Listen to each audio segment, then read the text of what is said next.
इस वीडियो में हम डिस्कस करेंगे balance condition for AC bridge. हमने जो पहले व्हीटस्टोन ब्रिज पढ़ा है उसी का यहाँ एक्सटेंशन है। व्हीटस्टोन ब्रिज में क्या था कि उसमें प्योर रेजिस्टेंस ही लगाए जाते थे। यहाँ पर रेजिस्टेंस के साथ साथ इंडक्टर या कैपेसिटर सीरीज में या पैरेलल में लगाए जा सकते हैं। तो यहाँ रेजिस्टेंस का नाम बदलकर हम कर देंगे इम्पीडेंस। तो यहाँ उसी की बैलेंस कंडीशन को डिस्कस करेंगे। तो उससे रिलेटेड जो डायग्राम है उसे हम बनाएंगे यहाँ पर, और किरचॉफ लॉ की इक्वेशन लगाने के बाद उनको लिखेंगे कि लूप की इक्वेशन क्या क्या है, उनको सिंप्लीफाई करेंगे। सिंप्लीफाई करने के बाद उसमें बैलेंस कंडीशन अप्लाई करेंगे। बैलेंस कंडीशन का मतलब ये है, जो पहले आपका व्हीटस्टोन ब्रिज में गैल्वेनोमीटर में करंट होता था, तो यहाँ गैल्वेनोमीटर को हटाकर कॉम्प्लेक्स सर्किट्स की वजह से यहाँ पर उसे लिख देंगे डिटेक्टर। तो डिटेक्टर में करंट को जीरो करने के बाद वहाँ को इक्वेशन को सिंप्लीफाई करेंगे। इक्वेशन को सिंप्लीफाई करने के बाद यहाँ पर दो कंडीशन आएगी। वहाँ जो कंडीशन थी सिंगल थी, R1/R2 = R3/R4, लेकिन यहाँ रेजिस्टेंस तो रियल पार्ट हुआ इम्पीडेंस का, तो यहाँ रियल पार्ट की इक्वेशन आएगी जिसे हम एम्पलीट्यूड की बैलेंस कंडीशन कह सकते हैं। उसके साथ साथ जो एलिमेंट्स हैं उनका जो फेस होगा उस फेस की बैलेंस कंडीशन आएगी। तो दोनों बैलेंस कंडीशन को हम यहाँ डेराइव करेंगे। चलिए शुरू करते हैं। तो पहले हम यहाँ एक ब्रिज बनाते हैं। ब्रिज बनाने के लिए क्या है कि हमारे पास 4 पॉइंट होंगे जो हम स्क्वायर की तरह यूज करेंगे, और इसके बीच में हमने क्या क्या लगाए थे, R1 R2 लगाए थे, लेकिन यहाँ R1 R2 की जगह हम क्या करेंगे, बॉक्स लगा देंगे। बॉक्स का मतलब है कि ये इम्पीडेंसेज है। इसके अंदर प्योर रेजिस्टेंस भी हो सकता है, इसके अंदर रेजिस्टेंस के साथ साथ कैपेसिटर सीरीज में भी हो सकता है, इसके अंदर रेजिस्टेंस के साथ साथ इंडक्टर सीरीज में हो सकता है, या इंडक्टर या कैपेसिटर कौन दोनों क्या हो सकते हैं, इसमें पैरेलल में हो सकते हैं। मतलब रियल पार्ट और इमेजिनरी पार्ट का मिक्सचर होगा। तो इसे हम क्या नाम देंगे, ये लगे हुए हैं इम्पीडेंसेज। तो हम यहाँ पर रेजिस्टेंस की जगह हम कह सकते हैं कि 4 हमने क्या लगा दिए, इम्पीडेंसेज लगा दिए। इसका इम्पीडेंस है Z1, ये Z2, ये Z3 और ये Z4। 2 डायगोनल हैं। तो जैसा कि वहाँ करते थे, इन 2 डायगोनल से हम क्या लगाते थे, बैटरी। लेकिन हम यहाँ बैटरी नहीं, हम यहाँ क्या लगाएंगे, AC लगाएंगे। AC के साथ साथ यहाँ एक की लगा देते हैं। तो ये एक डायगोनल से ये लग जाएगा। दूसरे डायगोनल से हम व्हीटस्टोन ब्रिज में क्या लगाते थे, हम लगाते थे गैल्वेनोमीटर। लेकिन यहाँ हम गैल्वेनोमीटर की बजाय हम यहाँ क्या लगाएंगे, डिटेक्टर लगाएंगे। तो डिटेक्टर होगा जिसका खुद का इम्पीडेंस क्या है, ZD है। तो इसका इम्पीडेंस है ZD। यहाँ अगर करंट यहाँ पर I1 है, इसे मैं, यहाँ करंट I3 है, यहाँ करंट क्या है, I2 है, और यहाँ करंट क्या है, I4 है। और ये डिटेक्टर में जाने वाली जो करंट है इसको हम कह देते हैं कितनी, ID, डिटेक्टर करंट। तो हमने क्या करा, 4 इम्पीडेंस लगाए। 4 इम्पीडेंस लगाने के बाद एक डायगोनल पे क्या लगाया, डिटेक्टर जिसका इम्पीडेंस ZD है, और दूसरे डायगोनल पे लगाया हमने एक AC लगा दी। तो हमें क्या करना, इस ब्रिज को बैलेंस करना और उसकी बैलेंस की कंडीशन निकालनी। इसे मैं कह सकता हूँ A, B, C और D। तो 2 लूप यहाँ पर बन गए। हम इस लूप की डायरेक्शन का ऐसे मेजर कर लेते हैं, ऐसे एक डायरेक्शन मान लेते हैं। तो ये लूप 1 है और ये लूप 2 है। तो अगर मैं कहूँ लूप 1 की इक्वेशन में लिख दूँ, तो लूप 1 की इक्वेशन देखिए, इस डायरेक्शन में चलते हैं। कौन सा है, A, B, D, A। तो A से B की तरफ चलेंगे तो हमारी जो डायरेक्शन है वही करंट की डायरेक्शन है। तो इसे मैं लिख देता हूँ I1 Z1। B से D की तरफ चलेंगे तो हमारी जो डायरेक्शन है वही करंट की डायरेक्शन है। तो ये हो जाएगा ID ZD। तो अगर यहाँ से इधर चलेंगे D से A की तरफ, तो हमारी डायरेक्शन जो चल रहे हैं और करंट की डायरेक्शन अपोजिट है। तो हम लिख सकते हैं इसमें कितना, -I3 Z3 = 0। दूसरी इक्वेशन लिख देते हैं इस लूप की, लूप 2 कितना, BCDB। तो BCD में B से C की तरफ चलेंगे तो आपके पास आ जाएगा I2 Z2, क्योंकि आपके चलने की डायरेक्शन और करंट की डायरेक्शन वही है। यहाँ डायरेक्शन देखिए उल्टी है, इसका मतलब ये आ जाता है -I4 Z4। और यहाँ जो ZD की डायरेक्शन है यहाँ भी आपको उल्टा ही चलना पड़ेगा। तो इसका लिख देंगे -ID ZD। ये आपको किरचॉफ लॉ के हिसाब से मिल जाता है। तो ये हमारे पास 2 इक्वेशन आ जाती हैं। इसके अलावा ये किरचॉफ का कौन सा लॉ था, ये वोल्टेज का लॉ था। अगर हम किरचॉफ करंट लॉ लगाएं या KCL या किरचॉफ करंट लॉ, अगर ये लगाते हैं तो हमें अलग अलग पॉइंट्स पर लगाना होगा। अगर हम B पर लगा दें, B नोड पर लगा दें, तो यहाँ B पर आने वाली करंट कितना I1 और जाने वाली करंट कितनी I2 और ID। इसका मतलब एट B जो किरचॉफ लॉ लगाएंगे तो कितना हो जाएगा, I1 will be equal to I2 plus ID। और अगर हम D पर लगाएं, डी पर लगाने पर क्या होगा, आने वाली करंट है आई डी, दूसरी आई थ्री, और इस जाने वाली करंट कितनी है, बाहर जाने वाली आई फोर। इसका मतलब इनकमिंग जो करंट है that is I three plus I D equal to I four. अब देखिए जो बैलेंस की कंडीशन होती उसमें व्हीटस्टोन के बैलेंस की कंडीशन थी कि the current in the galvanometer is zero. तो यहाँ पर क्या हो जाएगा, यहाँ पर ही वही कंडीशन होगी the current in the detector is zero. तो जब बैलेंस कंडीशन होगी तो डिटेक्टर में करंट कितना होगा, जीरो हो जाएगा। तो लिख देते हैं बैलेंस कंडीशन।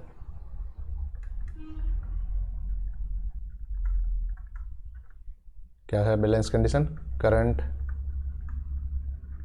इन डिटेक्टर कितना हो जाएगा, जीरो हो जाएगा। मतलब आई डी की वैल्यू कितनी होगी, जीरो होगी। तो ये जो हमारे पास चार इक्वेशन थी 1 2 3 4, इन चारों में डिटेक्टर के जीरो रखने के बाद इन इक्वेशन को फिर से लिखते हैं। तो ये डिटेक्टर को जीरो रखने के बाद ये पहली इक्वेशन क्या हो जाएगी, I1Z1 minus I3Z3 equal to zero.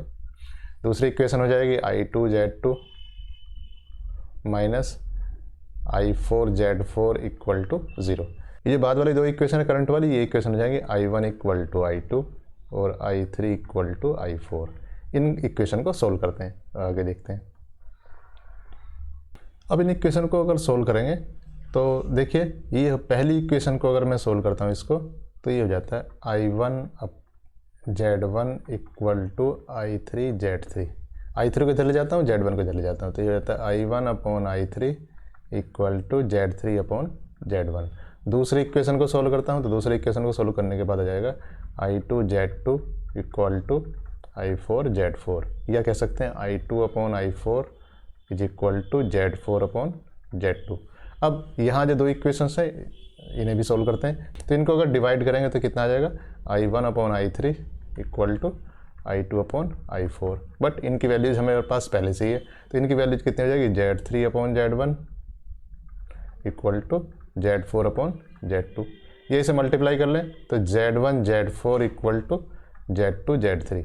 तो ये एक कंडीशन आ जाती है जहाँ Z1 Z2 क्या है, ये Z1 Z2 Z3 Z4 ये सब क्या है, इम्पीडेंसेज हैं। इम्पीडेंस का मतलब क्या है, ये सब कॉम्प्लेक्स क्वांटिटी हैं।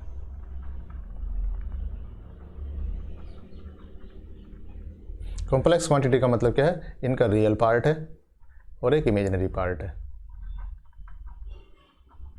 तो कॉम्प्लेक्स क्वांटिटी को हम दो तरीके से लिख सकते हैं। तो कॉम्प्लेक्स क्वांटिटी को लिखने के अलग अलग तरीके हो गए।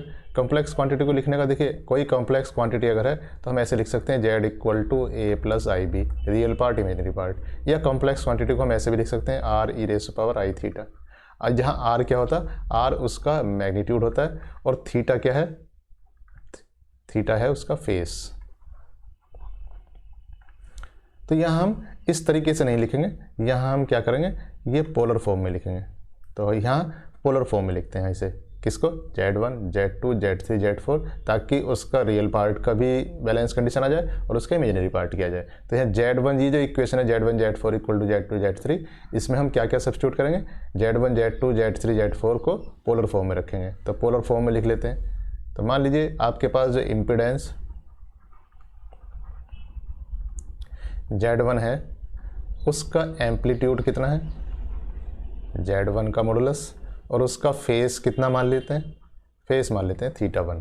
तो हम उसे ऐसे लिख सकते हैं Z1 इक्वल टू Z1 का modulus e raise to power I θ1। इसी तरीके से दूसरों को लिख सकते हैं Z2 equal to Z2 modulus e raise to power I θ2। Z3 को भी लिख देते हैं Z3 equal to Z3 modulus e raise to power I θ3। Z4 को लिख देते हैं, मतलब Z4 इक्वल टू Z4 का modulus e raise to power I θ4। अब इसको यहाँ रख देते हैं, इस इक्वेशन में रख देते हैं। यहाँ जो इक्वेशन है हमारे पास, इस इक्वेशन में रखते हैं। तो इक्वेशन में रखने के बाद Z1 Z4 लिखना। तो हमें Z1 Z4 लिखेंगे तो Z1 का modulus e raise to power I θ1, Z4 का modulus e raise to power I θ4 equal to Z2 का modulus e raise to power I θ2, Z3 का मॉडुलस और e raise to power I θ3। यहाँ पर हो जाएगा Z1 modulus Z4 modulus e raise to power I θ1 plus θ4 equal to Z2 modulus Z3 modulus e raise to power I θ2 plus θ3। अब हम क्या करेंगे, यहाँ पर हमारे पास एक इक्वेशन है जिसका एम्पलीट्यूड है फेस है एक तरफ, दूसरी तरफ एक एम्पलीट्यूड है फेस है। दोनों की इक्वलिटी कब होगी, जब दोनों के एम्पलीट्यूड इक्वल होंगे और फेस इक्वल होंगे। तो दोनों की इक्वलिटी के लिए हम कह सकते हैं इक्वेटिंग बोथ साइड्स। दोनों इक्वल कब होंगे, ये होगा पहली कंडीशन आ जाएगी Z1 modulus Z4 modulus equal to Z2 modulus Z3 modulus, या इससे हम कह सकते हैं Z1 upon Z2 modulus equal to Z3 upon Z4 modulus. और अगर ये रियल है तो इसका मतलब ये रेजिस्टेंस वाले पार्ट ही है एक तरीके से, R1 upon R2 equal to R3 upon R4। और इसके बाद हम फेस वाली कंडीशन को लिखेंगे। तो फेस की कंडीशन क्या है, फेस की कंडीशन ये है कि जो फेस दोनों तरफ इक्वल कब होंगे, जब θ1 प्लस θ4 इक्वल टू θ2 प्लस θ3। तो इन दोनों के फेस कंडीशन, तो पहली कंडीशन हमारे पास ये आई है, एक कंडीशन ये है, इसे हम पहली कंडीशन कह सकते हैं, और एक कंडीशन ये है दूसरी कंडीशन। जब ये दोनों कंडीशन सेटिस्फाई होंगी तब हम कहेंगे ब्रिज को बैलेंस कहेंगे। वहाँ पर जो हमने डीसी वाला पार्ट था उसमें सिर्फ एक ही कंडीशन होती थी बिना फेस की। तो यहाँ पर क्या है, जो 1 और 4 का फेस का सम 2, 3 के फेस के सम के बराबर आता है। इसका मतलब क्या है, थोड़ा सा देख लेते हैं एक बार।